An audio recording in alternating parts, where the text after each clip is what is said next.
हमारे शरीर के अंदर 6 विकार रहते हैं, काम, क्रोध, लोभ, मोह, मद, मात्सर्य। कोई विकार कंठ में रहता है, कोई विकार हृदय में रहता है, कोई विकार नाभि चक्र में रहता है, कोई विकार गुदा चक्र में रहता है। इस तरह से 5 विकारों के लिए इस शरीर में बहुत से जगह है, लेकिन अहंकार विकार जो है वह सबके माथे पर रहता है। जिसका सिर बड़ों के सामने नहीं झुके, समझ लेना यह अहंकारी है। अहंकार का यही परिचय है, उसका सिर नहीं झुकेगा, साधु महात्मा के पास नहीं झुकेगा। दिल्ली में एक बड़ा भारी सेठ मेरे पास आया, दूर से ही हाथ उठाकर कहता, नमस्कार महाराज। मैंने भी नमस्कार बोल दिया। उन्होंने कहा, महाराज आपके सामने बहुत तेरे लोग आए और आपने उनके माथे पर हाथ रख रख करके आशीर्वाद दिया, हमको तो आपने माथे पर हाथ रखा ही नहीं। मैंने कहा, तुम्हारा माथा इतना ऊंचा है कि मेरा हाथ ही नहीं पहुंचता। साधु संत महात्मा का हाथ सिर पर रखवाने के लिए तो सिर को पैर पर आना पड़ता है। मत शर्माओ ऐ नादानो, इस दर पे शीश झुकाने से यह वो दर है जिस दर पे सदा सर भेंट चढ़ाए जाते हैं। दुनिया के सताए लोग यहाँ सीने से लगाए जाते हैं। बहुत लोगों को होता है, बाबा उनके सामने झुक जाते हैं, उनके सामने झुक जाते हैं, उनको गले लगा लेते हैं, उनको।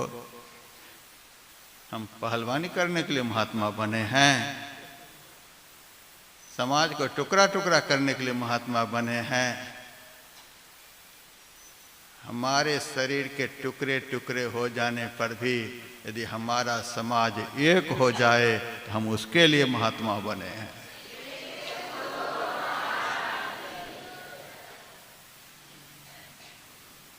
दुनिया के सताए लोग यहाँ सीने से लगाए जाते हैं। यह वो दरबार है, ये झुकने वाला दरबार है। आप कभी आइएगा गंगोत्री में, जहाँ हमारी कुटिया है, 6.5 फीट के चौखट बना करके देहरादून से लाए थे। मैंने कहा, इतना बड़ा चौखट हम कुटिया में नहीं लगाएंगे। अपने सामने उस कुटिया के चौखट को छोटा करवाए, 5 फीट के बनवाए, ताकि कोई भी अहंकारी इस कुटिया में प्रवेश नहीं करे, क्योंकि अहंकारी से भजन नहीं होता है। वह मैं करता रहेगा। मैं करने वाले से भजन नहीं होता है। भजन होता है तू तू तू तू करने वाले से।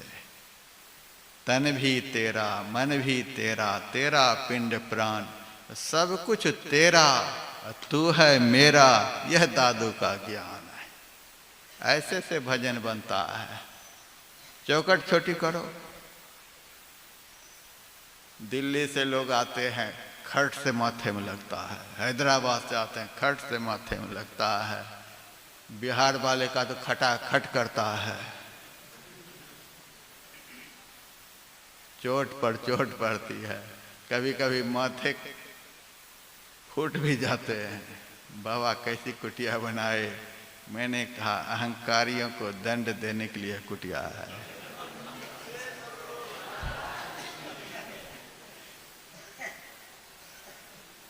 यहाँ मंदिर की शोभा खराब न हो जाए, नहीं तो यहाँ की भी चौखट हम 5 फीट ही रखते, लेकिन मंदिर की शोभा खराब हो जाती। लेकिन हमारी कुटिया वहाँ ऐसे ही है। मत शर्माओ ऐ नादानो, इस दर पे शीश झुकाने से यह वो दर है जिस दर पे सदा सर भेंट चढ़ाए जाते हैं। अहंकार का निवास माथे पर होता है,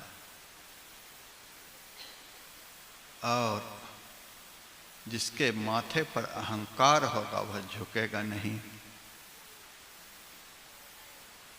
किसी के माथे पर 1 क्विंटल का वजन है, वह वजन के मारे परेशान हो रहा है, तो उस वजन के दुख से वह कैसे बचेगा? वजन को नीचे करेगा। वजन को नीचे करने के लिए क्या करना होगा? बिल्कुल आसान तरीका, सिर को झुका देना होगा।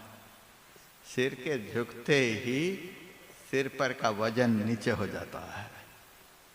उसी तरह से जो जन्म जन्म का पाप अपने से श्रेष्ठ के सामने सिर को झुकने नहीं देता, यदि वह सिर बड़े के चरणों पर पड़ जाए, जन्म जन्म का पाप तुरंत उतर जाता है।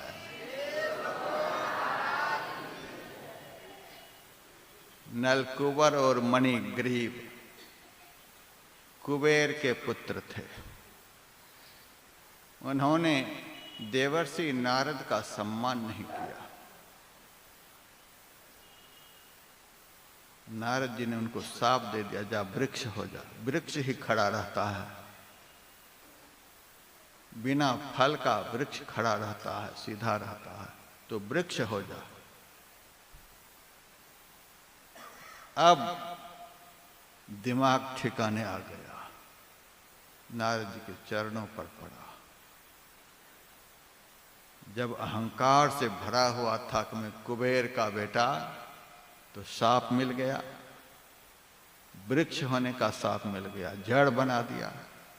और जब वह झुक गया तो संत को तुरंत दया आ गई। और संत की दया कैसी होती? मैंने पहले कहा, आप लोग नाव में बैठे हुए हैं, संत को दया आ गई,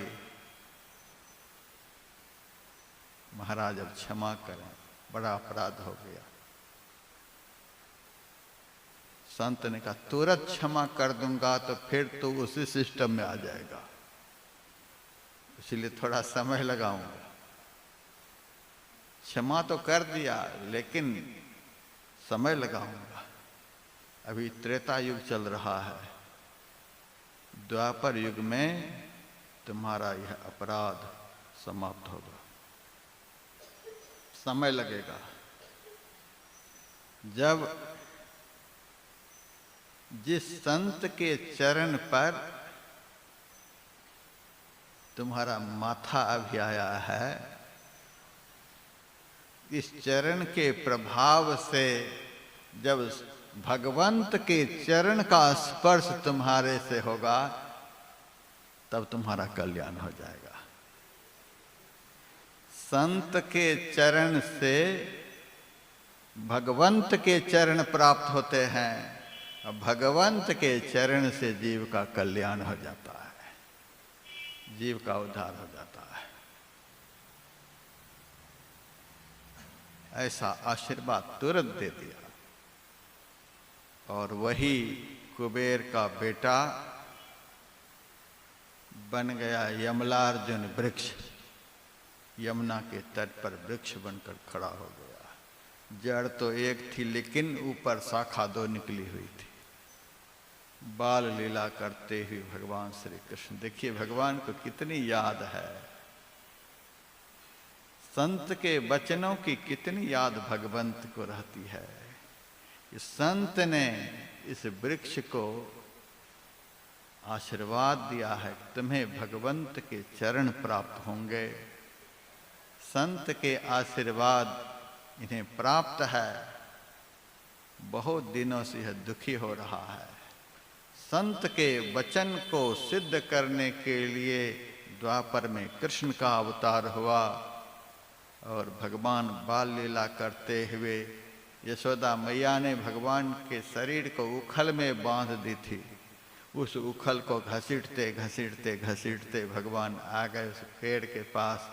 2 शाखा निकली हुई थी, भगवान 2 शाखा के बीच होकर से निकल गए। उखल अटक गया, भगवान ने थोड़ी सी ताकत लगाई, पेड़ धड़ाम से गिरा। पेड़ के गिरते ही उसी पेड़ से फिर से कुबेर का बेटा पैदा हुआ, नलकुबर और मणिग्रीव। देखिए, संत का अपमान किया, संत के सामने अहंकार दिखाया कि मैं कुबेर का बेटा, तो उस अहंकार ने उसको धनाध्यक्ष के बेटे से पेड़ बना दिया, वृक्ष बना दिया। और जब संत के चरण पर माथा रख दिया तो उस चरण ने भगवंत से मिला दिया। तुलसीदास प्रयास बिनु मिलहि राम दुख हरन, भगवान से मिला दिया। भगवान के सामने हाथ जोड़कर नलकुबर और मणिग्रीव खड़ा है। महाराज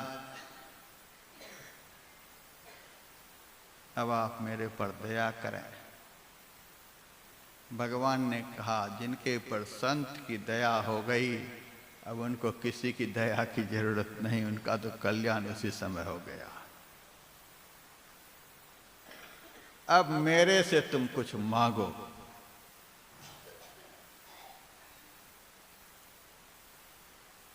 मेरे से कुछ मांगो। नलकुबर और मणिग्रीव ने भगवान से जो मांगा है विलक्षण वरदान मांगा। जल्दी तो हम लोगों के सामने भगवान आने वाले हैं नहीं, क्योंकि नक्शा वैसा है नहीं, टाइम लगेगा।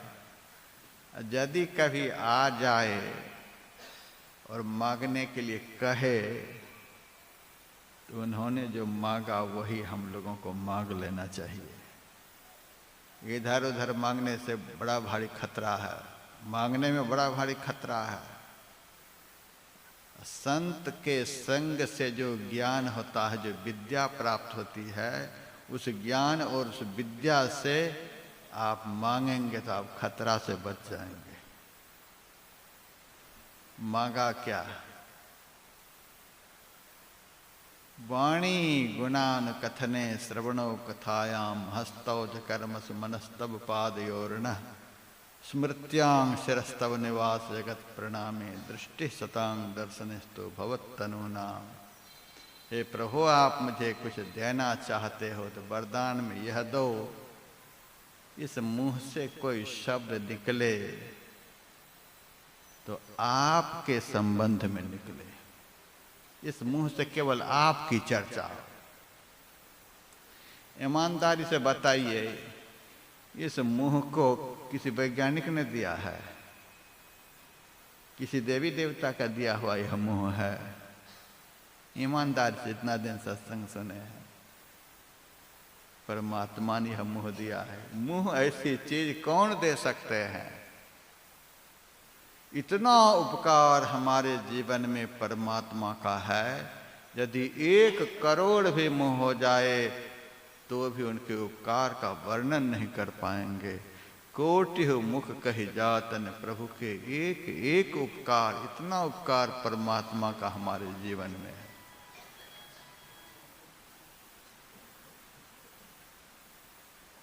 इतना उपकार परमात्मा का हमारे जीवन में है।